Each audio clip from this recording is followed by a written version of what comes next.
Hey guys, welcome back. Today we're giving you the final part of our Week 15 fantasy football starts and sits. That's right, it's semifinal week, guys, and we're going to get you into that championship. So let's start this fantasy football podcast right meow. Loading now.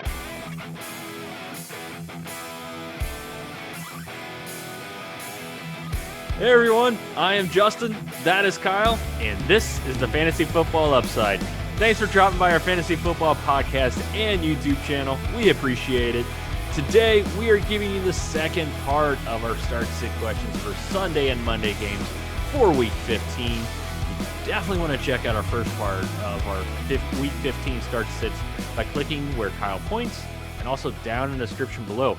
And reminder, we do have games on Saturday. We have two games on Saturday, so you definitely want to check out that episode from yesterday. Also, and get those guys out of your flex spot. Get those guys out of your flex spot. Put them in your starting lineup if you're going to start them. We also have our top start streamers and fades that we dropped this week as well. What else you got before we get right into it? Hey guys, hit that subscribe button as well as the bell so you're notified every time that we upload the podcast, because subscriptions mean nothing if you don't click the bell. So here we are, Week 15. As we always say, double check your waiver wire, see what's been dropped. There's some good stuff hitting the waiver wire. It's playoff time. People are making some rash decisions, maybe in redraft leagues. So have at it. Pick up some players there. If you've got any questions, we're always asking. So drop your start sit questions down below. And something that I'm kind of curious about is I want to see your roster. If you made it to the semifinals, or if you're in the finals, or you're getting through, drop your roster down in the comment below. I want to see what these rosters look like. I want to see whether or not you followed our advice or if you did a lot of it on your own. All right, guys, let's dive in headfirst into the shallow end. Get started on these matchups for Week 15. All right, first up, we've got Detroit at Tennessee. I'll take Detroit here. Matthew Stafford, he's a start if he plays, but I don't think that's happening. I just don't. I think he's hurt. He's like Drew Brees light injury, essentially, right? He's got like a partial of Drew Brees' injury. Have we seen the last time Matthew Stafford put on a Detroit Lions? I think so. I think it's a full rewrite. I think they're just going to do a whole... The whole kit and caboodle. Yep, the whole thing.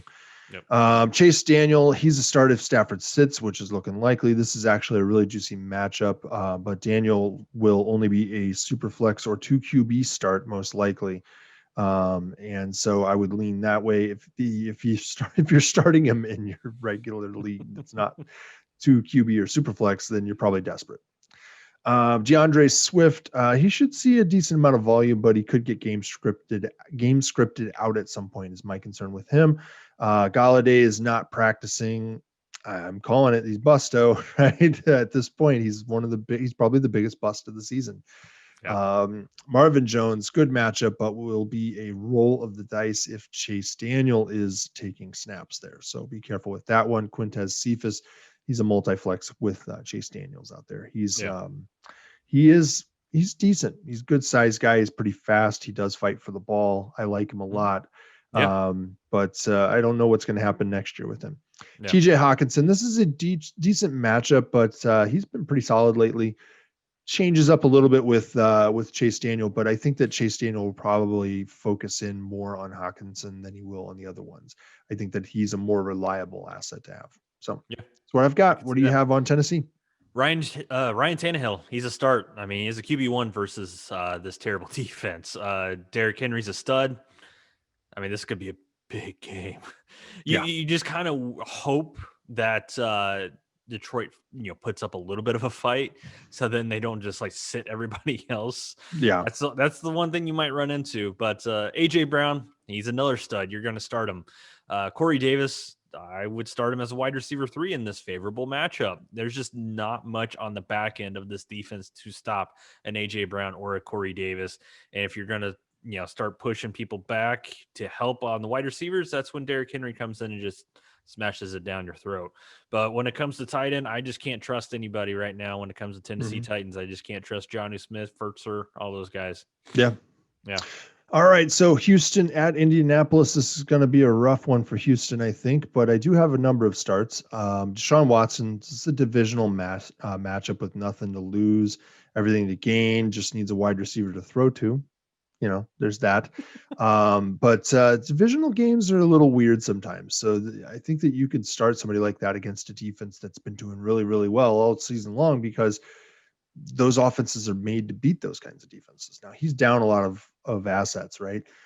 David Johnson, running back 2/flex play. He was activated off the COVID list, so he's good to go. Brandon Cooks, probable, but watch his status. So keep an eye out there whether or not he's going to play. He is the only target besides Kiki Cutie. And then Kiki Cutie is playable, but be wary. He can't seem to carry the load when Nuck isn't there, right? When DeAndre Hopkins isn't there, or somebody else taking the wide receiver one focus, Kiki Cutie can't carry it on his own. What are we thinking about Chad Hansen, one of our waiver wire pickups? If Brandon Cooks doesn't play, well, I guess against the Indy defense, against Indy's defense, a tough play. Never mind. I think that's a really tough play, and I don't think I could do that in semifinals or finals in my league. I don't think I could do that. That would be tough. Yep. What do you have for Indianapolis?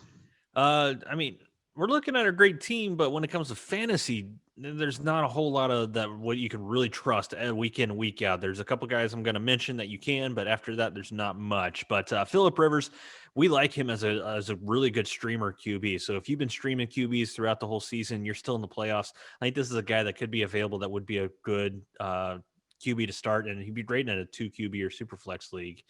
Jonathan Taylor, we're looking at a top 5 running back, folks, when it comes to the fantasy playoffs right now. I mean, this is JT's backfield to himself, and confidence does wonders. That's what Coach Wright said is all Jonathan Taylor needed was some confidence, and we're seeing that play out against this terrible running defense. I think he could feast.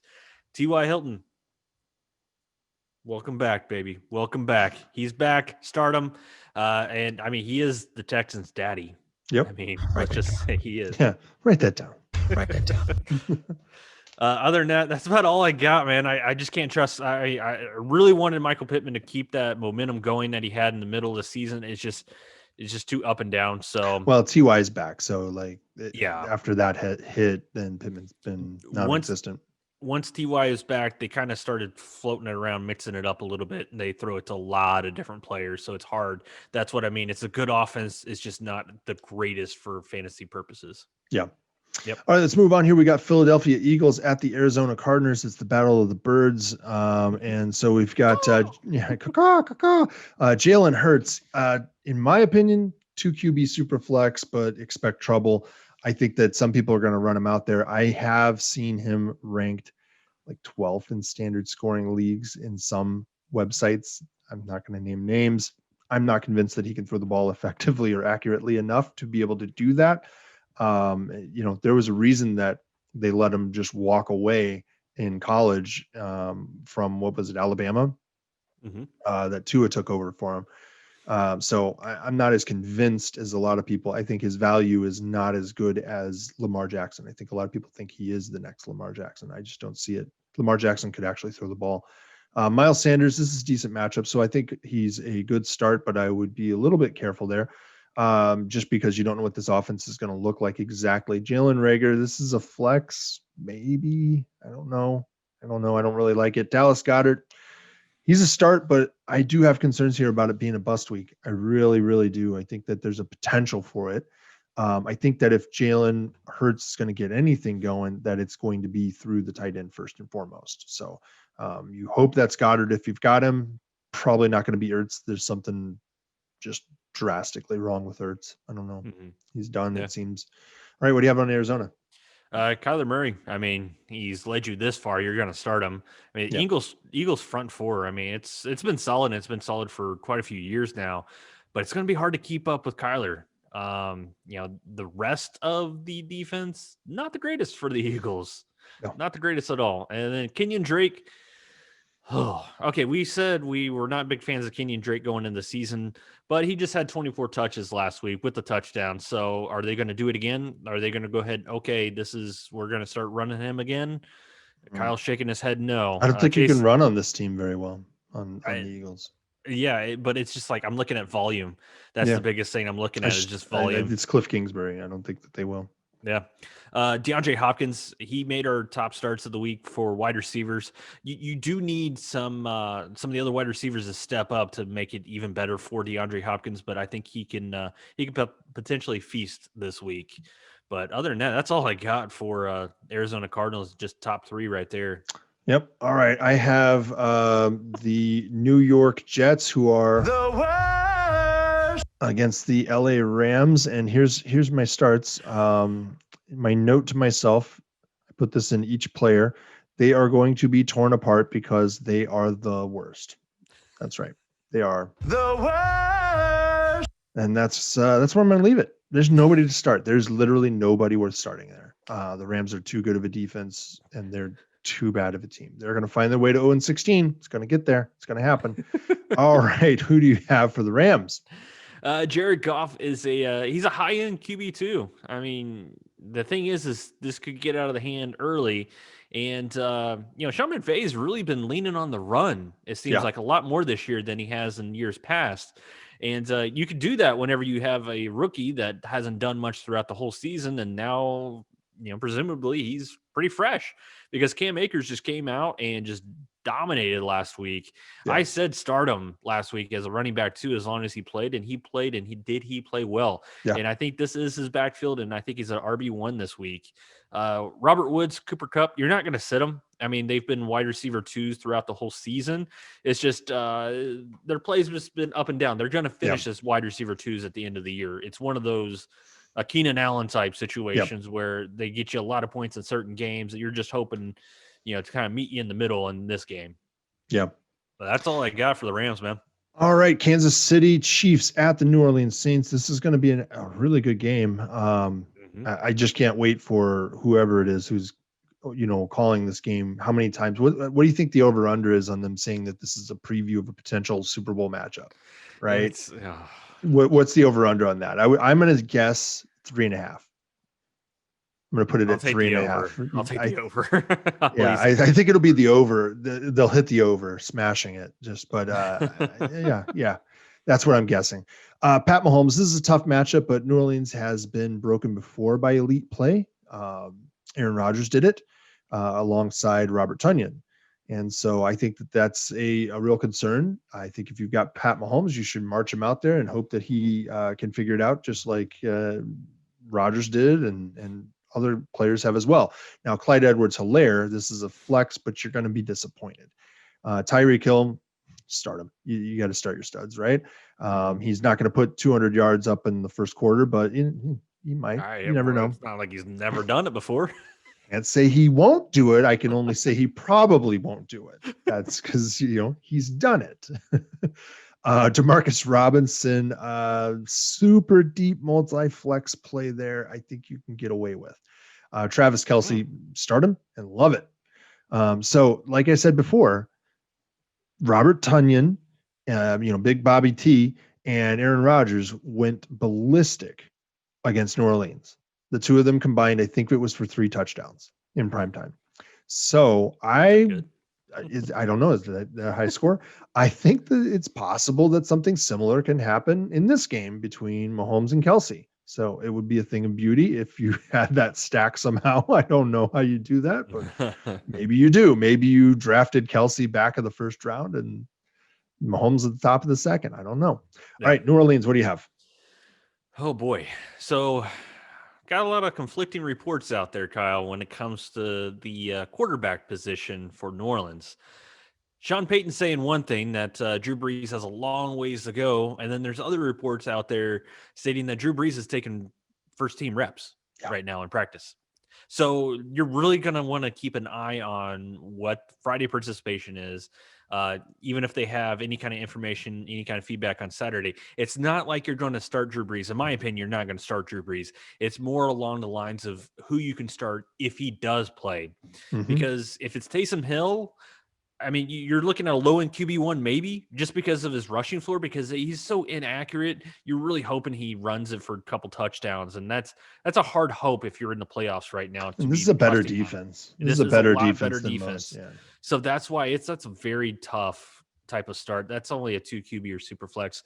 And then Alvin Kamara, I mean, he's still a running back 1, but it's just like what I was talking about. Drew Brees really raises Alvin Kamara's value because he loves to dump it off to Kamara. And whenever it comes to Taysom Hill, instead of dumping him off, he likes to take off because he said, "Oh, I can run, so I can do it." And Thomas. I'm personally hoping that it's Taysom Hill, because that's what I'm facing in our league is a stack of all three of these guys. He's got Breeze, he's got Hill, and he's got Kamara. Yeah. And I'm hoping that it's Hill and Kamara because I think it depresses the value of both of them if Hill is out there. So yeah, Michael Thomas. I mean, he's not practicing. I mean, he hasn't practiced Wednesday or Thursday, but even if he gets a limited participation in on Friday, he's probably going to play. But, I mean, the majority of the targets that Taysom Hill's going to throw, if he's the quarterback, I mean, they'll have to go to himself. him. Yeah. Yeah. Check this out. Yeah. But, yeah, it's another one where it's a toss-up, man. You spent a first-round pick on Michael Thomas most likely, so you're hoping if you're in the playoffs right now, you're wanting to start him, but it's another toss-up, man, because the Chiefs are dominant when it comes to opposing wide receivers. So, yeah, it's all the faces Kyle is making right now. Yeah. It really screams confidence in your plays right now when it comes to the New Orleans Saints. And that's why I said it's going to be a difficult one for this matchup. I mean, I can't see Sean Payton putting Breeze out there, not just because he's coming back from this injury, but because he's also kind of been trash when he was healthy, right? He was only throwing like 5 to 10 yard outs, and that was it. And he was shorting a lot of stuff. So I can't see Peyton rushing him back out there, an unhealthy guy, partially healthy and having problems to begin with. So I just don't see it happening. All right. So next we've got Cleveland Browns at the New York Giants.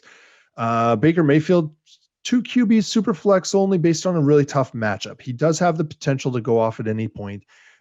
And the one thing I will say is that Bradbury is out, COVID list. So that changes some of my analysis here. That was just actually announced recently. And so that does change it a little bit. I think that brings Mayfield's value up a little bit, but I think you're hoping at best to sneak into the back end of QB1 territory there. Nick Chubb, hey, this defense allows the 10th most fantasy points to the running back. He's getting volume, and he would probably be in the conversation for RB1 if it weren't for Hunt. Like number one. Overall. Yeah, RB1 overall.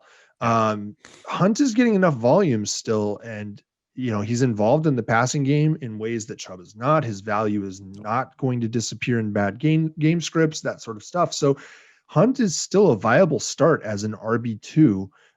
With upside for RB1 days if he catches a touchdown here or there. I mean, he put up a monster week last week against Baltimore. He really did. He was the focal point of that game for Cleveland there. Yeah, that comeback that they had. I mean, he was the guy in the backfield. Yeah. Jarvis Landry, he's got a tough matchup, but he's got volume, so he's worth the start there. Rashard Higgins, I was originally going to say he's a flex. I think you can start him as a wide receiver 3 with Bradbury out. I think that changes things a little bit. So he's been solid the last 2 weeks. Like I had been saying, he would get the work eventually, right? And he's getting it. So I think you can run him out there right now. Austin Hooper, his injury status is kind of a concern right now. So I don't think I could play him. And then Njoku, I've heard somebody call him Njoku. I think it's Njoku.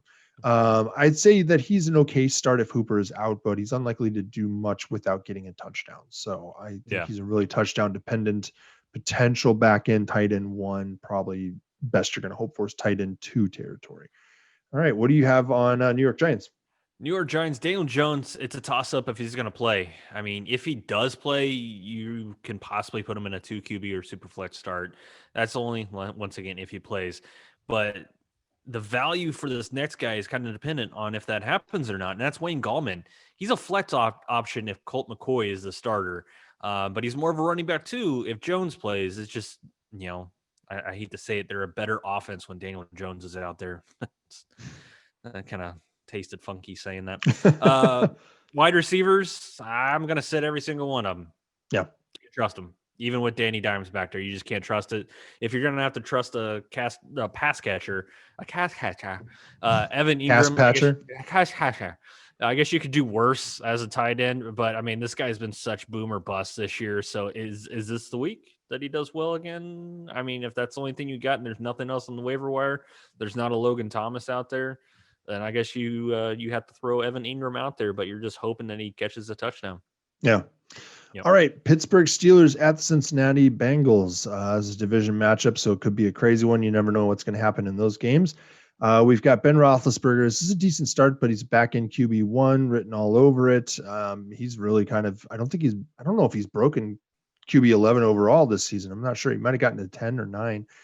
James Conner, this is a great matchup. He's looking at, he's up against the 8th most fantasy points allowed to the running back this year. So he should be able to have a running back 2 floor for you, I think. The upside I'm a little bit concerned about. They just not really performed since about week 6, 7, somewhere around there. I think that's a little bit of an injury issue, but beyond that, I just don't know if this offense is able to draw the attention away from him enough. Deontay Johnson and Chase Claypool are both starts for me. I'm concerned about Juju Smith-Schuster. I was mentioning to Justin before that I saw some heat maps that were showing where in the field Roethlisberger is willing to throw the ball, and he does not throw the deep middle of the field. So beyond about 10 yards past the line of scrimmage, he does not throw in the middle of the field. And that's where Juju Smith-Schuster makes his money. And he ain't making much money lately on that. Yeah. Deontay Johnson, Tomlin's indicating that Deontay should be good to go, that he's learned what he's supposed to learn from his benching. I mean, he basically said that. It's like, dude, he dropped passes. He had a bad day, but benching him over, that's kind of crazy. But look, he's got a decent matchup, but his PPR value is actually higher, I think, than in standard scoring. Chase Claypool's a start.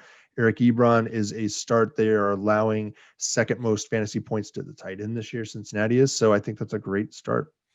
What do you have on Cincinnati? Well, this is going to be kind of similar to your New York Jets take here. My information here is ZEROSTARTS, and that stands for 0 starts for the Cincinnati Bengals. You just cannot trust any one of them, especially going against the old Pittsburgh Steelers. You got a little drop for me for the Bengals? Yeah, I was going to say you could write that down.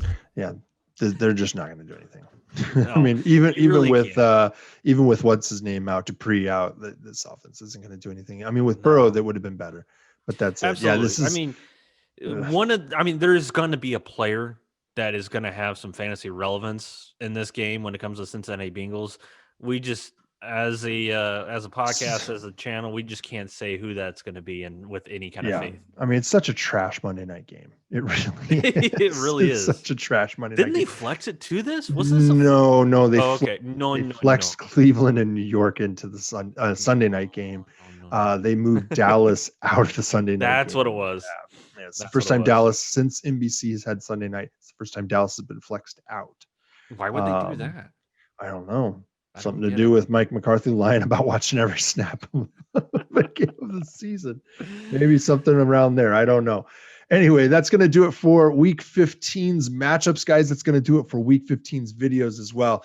Hopefully this gets you guys to your championship game, or even helps you win your championship if you're in one of those weird Week 15 championship leagues.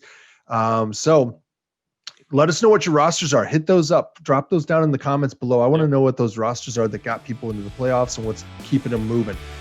Make sure you hit that subscribe button as well as the bell so you're notified every time we upload the podcast. I will go ahead and throw onto the screen our waiver wires episode, as well as the last start-sit matchup episode, so that you can catch those Saturday starts, which are going today, guys. So make sure you are prepared for that. Get those guys out of your flex spots. We'll see you guys next time. Bye. See ya.